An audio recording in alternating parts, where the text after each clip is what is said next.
So thank you everyone for being here. Good afternoon. In the name of Taleo, I'm delighted to welcome you all to this webinar. Very rapidly, I'll leave Lydia, the moderator of the upcoming exchange, present. Thank you very much. Lydia, please. Hello everyone. Thank you, Louise. Hello everyone and welcome. I would like to express my gratitude to Louise and Jan for letting me co-organize this webinar on a subject of joint interest between Taleo and Sapia. I hope everyone can hear us. I will be your moderator for today's webinar. We will be discussing the ESG in the financial world from different perspectives with a panel of experts, and we are honored to have them here today to have Manuel Wexler from the Actionable Knowledge Foundational Institute, Sofia Tsankova from PwC, Simon Pistilides, a GRI expert, Eva Heikant from Sustainalytics, and Eric Boremas from Pictet. Let's start without delay.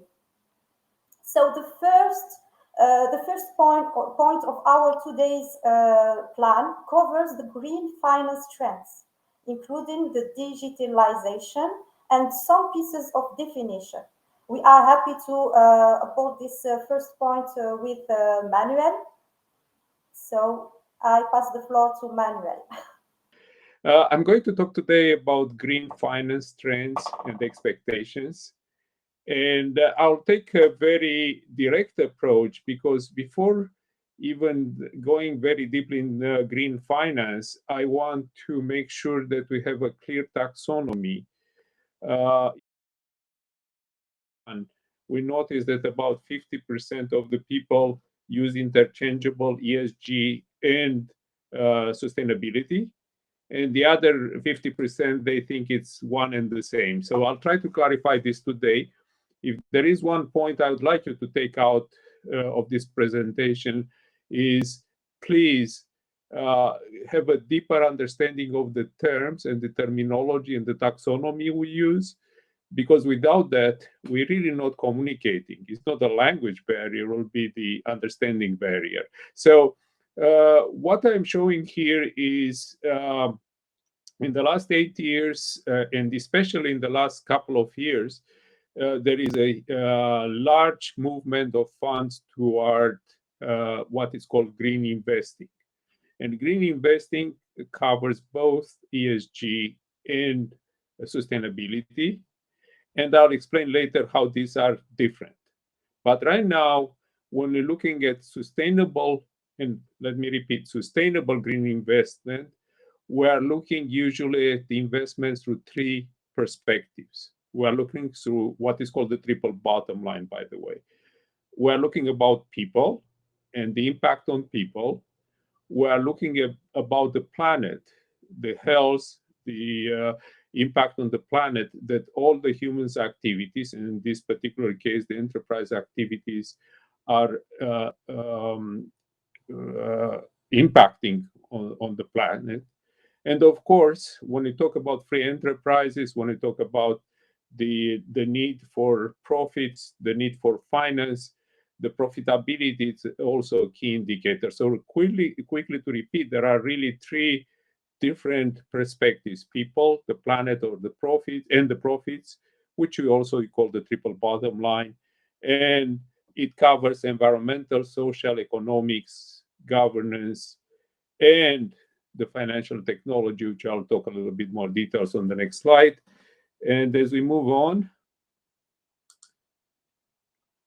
a little bit of history. 1971 was a very important year for defining what an enterprise is, what a capitalistic enterprise is, what is the relationship between the enterprise and the owners of the enterprise, which we call shareholders.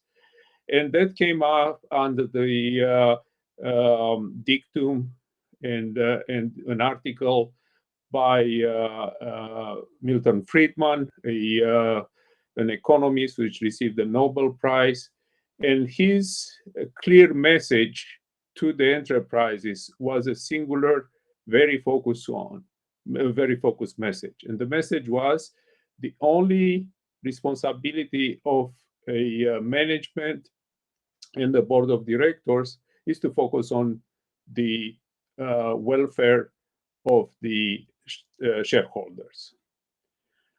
While this is important, Milton Friedman didn't really define short-term versus long-term impact on the activities of the enterprise. Why is this important for us today when we talk about finance? It is important because without a clear short-term and long-term view of the sustainability, the resilience, the survivability of the enterprise, we do not really serve the shareholders. Some years later came the ESG definition, and I'm not going to read each element on the slide. It's sufficient to say that the enterprise it's now, from a strategic viewpoint, positioned to take care on the impact on the environment, both on the inputs and the outputs of the enterprise and the production, on the social, including shareholders, including what we call it stakeholders, which are the employees, the families of the employees, the community where they operate, and the general impact on the sustainability of the people. And last but not least, governance, which includes diversity, which includes a solid governance, balancing the perspective between short and long term.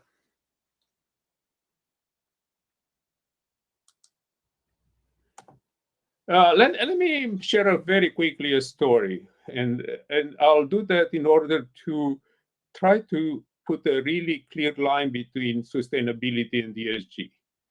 As it says, one late Friday afternoon, a CEO of a large enterprise gets an urgent call from an important analyst. She wants to know what is new about ESG. Happily, the CEO pushes a button and sends the CSR, the sustainability report, and leaves. Monday morning, in his office, the CFO is already waiting there. And he has bad news. The analyst dropped the update of the ESG for the company. The shares started to slide. Investors decided to dump the stocks. So really a critical moment for the company for a simple confusion between ESG and sustainability. The sustainability report, of course, a 150-page, very nicely pictured report, did not contain essential ESG measurements that the analyst could have used. So let's try to draw a little more clear line. When we talk about sustainability report, we talk about the inside-out impacts, how the enterprise impacts, how the enterprise is part of the ecosystem, including ESG, including environmental, social, and governance. On the other hand, the ESG disclosures are a set of metrics that are reported typically annually and aggregated in an ESG rating by rating agencies. Clear difference. Inside out, it's how the company impacts the environment, impacts the social, impacts the economics of a country, of a region, and of course, the global economics. On the outside in impact of ESG is how the environment acts on the disclosure. A very simple model would be the relationship between humans and the environment. We are both impacting the environment, and of course the environment impacts us. For example, when it rains, we take an umbrella.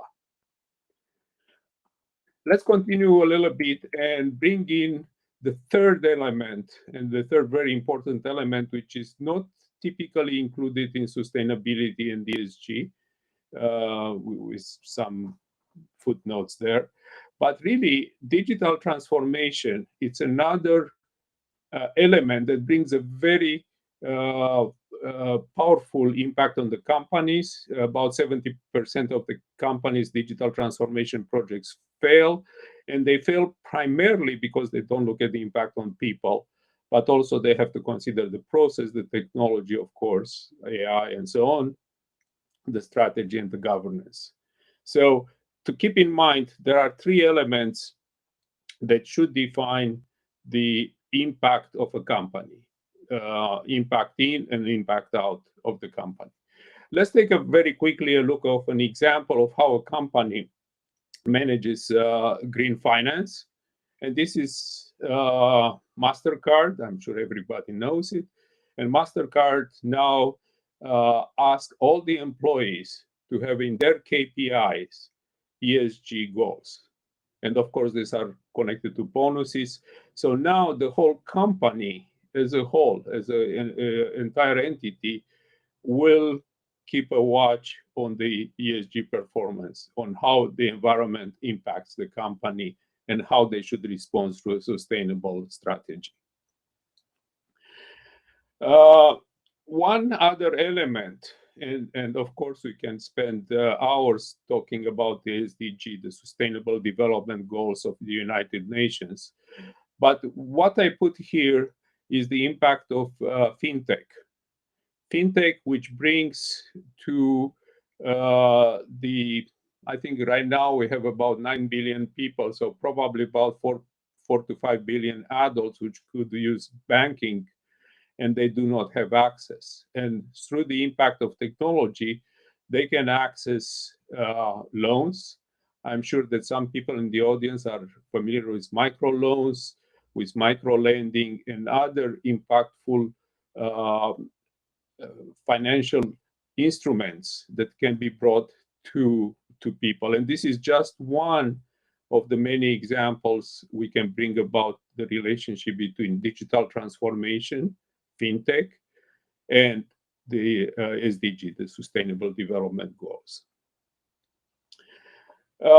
So I talked a little bit about the need to have clear measurements and clear definitions. And us at the Actionable Knowledge Foundational Institute, we started to look into that by putting a framework. As you notice around the framework, there are the 5 elements we talked in the presentation today. The economic forces, the digitalization, which is the key technology, AI, artificial intelligence, IoT, Internet of Things, underlining and underpinning the processes of digital transformation. Governance, which it's again in the focus for companies to be sustainable, to be resilient, and to have longevity, to live a long time. Environmental forces and social forces, we can spend again huge amount of time on presentations about them. And to conclude, I just want to introduce you very shortly to the Actionable Knowledge Foundational Institute. We are an industry consortium. We are a non-profit. We are connecting trendsetters enterprises to focus, as I showed in the previous slide, on the 5 elements of sustainability and ESG. In conclusion, please continue to separate ESG and sustainability in using the lens of financing, using the lens of green financing, and understanding that when you invest in sustainability, maybe you are not totally investing in ESG goals. When you are investing in ESG goals, maybe you're missing some elements of sustainability. And when you're investing in both, you still have to consider the survivability of the company and their process to digital transformation process that, again, it's a major trend in the industry. And I thank you very much.